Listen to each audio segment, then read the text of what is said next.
Okay, alright. Update po tayo sa Kimpaw update for today, guys. Ito na naman tayo, guys. Sa mga hindi po nakakakilala sa ating YouTube channel, pakisearch naman po ang Peanut Vlog na kung saan po ay malapit sa puso ng mga madlang Pilipino, guys. Ito na tayo ngayon, guys. Ayon po dito sa ating mga legit na sources, guys, is si Paulo Avellino po ay nabitin daw. Ibig sabihin po ng nabitin, guys, is nabitin nata sa kanyang teleserye or sa kanyang shooting na kung saan po ay mas gusto pa daw niyang palawakin yung kanyang acting doon sa kanilang shows. Ayon dito, guys, ay iniisip ng mga ibang Pilipino, guys, na mas dumarami daw yung kaalaman ni Paulo Avellino sa ngayon compared noon dahil sobrang sikat po si Pau, guys. Isipin natin to lahat ng kanyang ginagawa is sobrang trending. At to naman po si Kim Chiu, guys, is napaka-trending din po niya. Halos lahat po sila sa kanilang mga shows ay sobrang trending at sobrang supportive. Kaya dito natin makikita, guys, kung anong husay meron sila. At kung anong kalaman meron sila. Sipin mo to, guys, sa dinami-dami ng mga artista na nasa showbiz ay talagang sila lang po yung nakikita kong hanip ang kanilang dating. At hindi lang po hanip, guys, talagang napaka-professional po nilang gumalaw. Ang daming mga Pilipino po ang mahanga sa kanila at kasali na po tayo dun. Lalong-lalo po yung mga senior citizen dyan, guys. Sobrang dami po ng mga senior citizen na humahanga sa kanila. At alam naman natin yan. Karamihan po dito ay talagang voluntary pa po sila na pumupunta sa shooting ng Kimpaw para lang makita ang kanilang idolo sa buhay. Ayon po dito sa ating legit na sources, guys, is ang dami daw talagang humahanga sa Kimpaw dahil you see sa kanilang mga mall tour, guys, is halos sobrang dami ng tao. Hindi naman po sobrang dami, halos talaga punong-puno. Hindi sila monoblock, guys, Nakakatawa kasi yung salitang monoblock kasi si Kwan lang yun, si Yan lang, King of Monoblock daw. Ayon dito sa ating legit na sources. Kitang-kita naman natin kung gaano sila kahusay, kagaling, at higit sa lahat po ay napaka-humble po nila. Kumbaga, guys, is truly in love sa isa't isa. Yan po yung pag-describe ng ating legit na sources sa atin. Kasi nga po, sipin nyo to, guys, may mga plano pala ang Kimpaw sa ngayon na magpatayo ng sarili ng negosyo. At ayon dito sa ating legit na sources, guys, is si Kim Chiu daw po yung nagkakaroon ng idea ng ganon dahil gusto daw niya na masali or magkaroon din ng idea si Paulo Avellino ng mga about sa business para daw po matutukan kung sakaling mag-for good daw sila is matutukan daw po ni Paulo Avellino yung kanilang business and at the same time si Kim Chiu din daw po.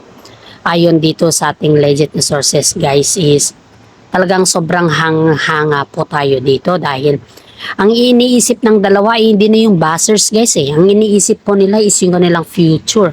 Dahil yung kanilang future, guys, kung iisipin natin to mas marami po ang naghahanap or nagtatanong sa kanila kung bakit ganun yung kanilang sequel or bakit ganun yung kanilang chemistry sa tao. Dahil ang chemistry po nila, guys, is napaka-hambing or napaka-talented sila sa isa't isa. Ang dami nilang hugot. Kumbaga is gusto talaga nilang mapasaya ang kanilang mga fans. Kaya nga po maraming mga netizen po ang nagsasabi na the more blessings to come, the more sikat to come at viral to come daw. Yan po yung pinakamasarap sa pakiramdam. At yan po din yung pinaka nagustuhan natin sa lahat dahil sila po ay very approachable sa isa't isa. Hindi po sila kagaya ng mga ibang kanya na masyadong judgmental, guys. Pero ito hindi, guys. Sobrang galing nila. Kaya pati ako, guys, na isang content creator ay napapahanga sa kanila. At isipin natin to, guys, Yung mga tao po na nandyan sa paligid natin ay palagi po silang nagmamanage sa kanila at sila din po yung mga tinuring na kaibigan ng Kim Pao. Kaya yung mga ibang kaplastikan na kaibigan na ni Kim Chiu guys ay binitawan na po yun ni Kim Chiu dahil ayaw daw po ni Paolo Avellino na magkaroon ng sakit sa ulo. Yan po yung ayon sa ating legit na sources. Kasi pag-iisipin natin to guys na sobrang sikat sila. The last time I checked guys ito yung ayon dito sa ating legit na sources. Hindi natin kasi to binag. Ngayon ko pa lang po ito i-vlog. Nag-check out pala sila Paolo Avellino at saka si Kim Chiu sa hotel na kung saan po ay nasobrahan ata sila ng pagod at may pinuntahan daw po sila ayon dito sa ating legit na sources. Kasi kasama din po ito kasama niya Ngayon nung nag-check out daw po sila is kitang-kita daw yung very sweet nila Paolo Avellino at saka si Kim Chiu. Yung bang wala nang hiyaan, wala nang something like that. Yung sense na they are feel comfortable with each other. Yun daw yung napansin ng isa nating netizen dito sa kanila guys. Kaya ang dami daw po yung mga tao na kumbaga isang daming taong mahanga sa kanila dahil kitang-kita daw yung mga kilig factor nilang dalawa. Ayon dito kay Kim Chiu naman guys ay sabi daw niya po na natural na lang daw sa kanila ni Paolo Avellino na maging sweet sa isa't isa dahil nga po ganun na daw sila. Ever since daw na nagkasama sila. The first time I checked, ayon dito sa ating legit na sources is sabi daw po ni Kim Chiu na noong umpisa masyado akong mahihayin at the same time ganun din po si Paolo Avellino. Mahihayin din po si Paolo Avellino pero at the moment na yung napuntahan na namin yung gusto namin at nagustuhan na namin kung ano yung pakiramdam na yung comfortability namin ay doon namin napagtanto na pwede pala kami maging kaibigan or pwede pala kami maging close more than that one. At special si Paolo Avellino sa akin. Wow na wow. Ang sarap sa pakiramdam guys. Yan yung inaabangan natin na sabihin ni Kim Chiu. Okay, alright. Iba na namang topic natin for today guys is sinip lang daw ni Paolo Avellino yung mga fans na kung saan po ay ang dami niyang mga buzzers sa kanyang Instagram na kung saan po ay wala namang katotohanan yung kanyang mga Instagram guys. Ayon dito guys may isa kasi siyang dummy account na hindi naman sukat akalain ni Paolo Avellino na ginawan siya ng dummy account. Yun nga lang po ay hindi naman talaga si Paolo Avellino yung may-ari ng dummy account na yun. At gumawa po siya ng dummy account, gumawa po sila ng dummy account which is hindi naman lingit sa ating kaalaman na maraming naiinggit kay Paolo. Na at the same time po ay nung umpisa po ay sinabihan sila ng mga management na wag na lang munang patulan kasi nga po sa dami ng kanilang mga project sa mga endorsement o sa kanilang mga ginagawa or activities guys is nakakasira yan sa kanilang mood which is tama naman po. Pero itong mga fans kasi po na nagre-react sa kanila which is hindi pa naman kay Paolo Avellino yung dummy account niya yun ay talagang sobrang trending yung reaction nila.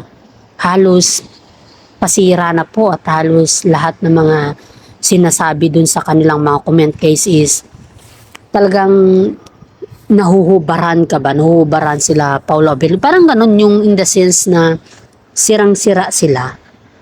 Pero hindi naman tama na mag-comment ka na hindi nakakaaya sa mga netizen kasi nga po alam naman natin na sa SOCMED ay wala namang kwan yan. Wala namang hangganan yan, di ba? Pero syempre, ikaw na ginagamit yung mga dummy account mo, gumagamit sila ng mga dummy account which is ikaw yung nandun. Syempre si Paolo po yung masisira dun. Kasi tinatamaan po si Paolo dito guys Ayon dito sa ating legit na sources guys is parang pakiramdam daw ni Paolo is nabubuhusan siya ng asin. Yung, alam mo yung nagdurugo yung puso niya. Masakit kasi yun guys kung tutusin natin kahit naman sino guys kung sakaling ganun yung nangyari. Syempre, iisipin mo rin yung kapakanan mo. And at the same time naman dito guys is hindi lang naman kapakanan ni Paolo Avellino yung nakasalalay dito kundi kasali na po si Kim Chiu. Yun po yung palagi nating iisipin dito guys na habang magko-comment tayo ng kung ano-ano dyan ay palagi natin sabihin sa ating sarili na itong comment ba natin is nakakasira sa kapwa nating tao, di ba? Kaya ito guys pinatulan na po ni Paolo Avellino yung ganun na terms sa kanila dahil sabog na daw si Paolo Avellino sa mga kababasa ng comment. Kahit i-mute daw niya yung kanya mga commenters ay may mga fans pa rin siya na nagsasabi na nambabas. At hindi naman natin kailangan pa na sabihin kung kaninong fans yun. Kasi may mga love team po tayo guys dito sa showbiz na binabas sila at sinasali po ang pangalan nila, Paolo Avellino at saka si Kim Chiu. Dito po natin makikita guys yung concern ni Kim Chiu kay Paolo Avellino dahil sa husay ba naman nilang dalawa sa showbiz, sa husay ba naman nila sa mga sets, sa mga shows nila ay talagang hawak kamay po sila sa kanilang problema. At kitang-kita naman natin dito kung ano yung supportive ni Kim Chiu kay Paolo Avellino. Kaya we're very grateful kay Kim Chiu at saka si Paolo Avellino guys dahil kahit sabog na si Paolo Avellino, kahit pinatulan niya na po yung mga bashers niya ay nandun pa rin si Kim Chiu sa kanya, sumusubaybay, sumusuporta at higit sa lahat ay very humble pa rin si Kim Chiu. At yun po yung way ni Kim Chiu para makamove on po yung mga ibang tao kay Paolo Avellino. Dahil ang sinisiksik nila kasi kay Paolo Avellino guys is siya daw yung nanira sa relasyon nila Kim Chiu at saka si Sian Lim, which is hindi naman tama na sabihin mo na sinira ni Paolo Avellino. Bago naman po pumasok si Paolo Avellino sa relasyon nila Sian Lim at saka si Kim Chiu guys is wala na po sila. Yun yung very clear at direct to the point po tayo dito na wag po sisihin yung mga Kimsi si Paolo Avellino sa kadahilanan kung bakit nag-break up yung dalawa. Ang sisihin po nila dyan ay si Sian Lim kasi siya po ay gumawa ng mga kwento na kung saan po ay hindi naman natin sukat akalain na dun po magsisimula yung kanilang hiwalayan. Yan po yung katotohanan dito guys. Kaya wag po natin ipilit yung kung ano-ano dyan dahil yan po ay nakakasira din sa part ni Paolo Avellino. Kaya hanggang dito na lang po ang ating YouTube channel. Or hanggang dito na lang po yung ating mga comment update sa kanila at sana naman po ay magustuhan ng Madlang Pilipino at maraming salamat po at God bless po sa ating lahat.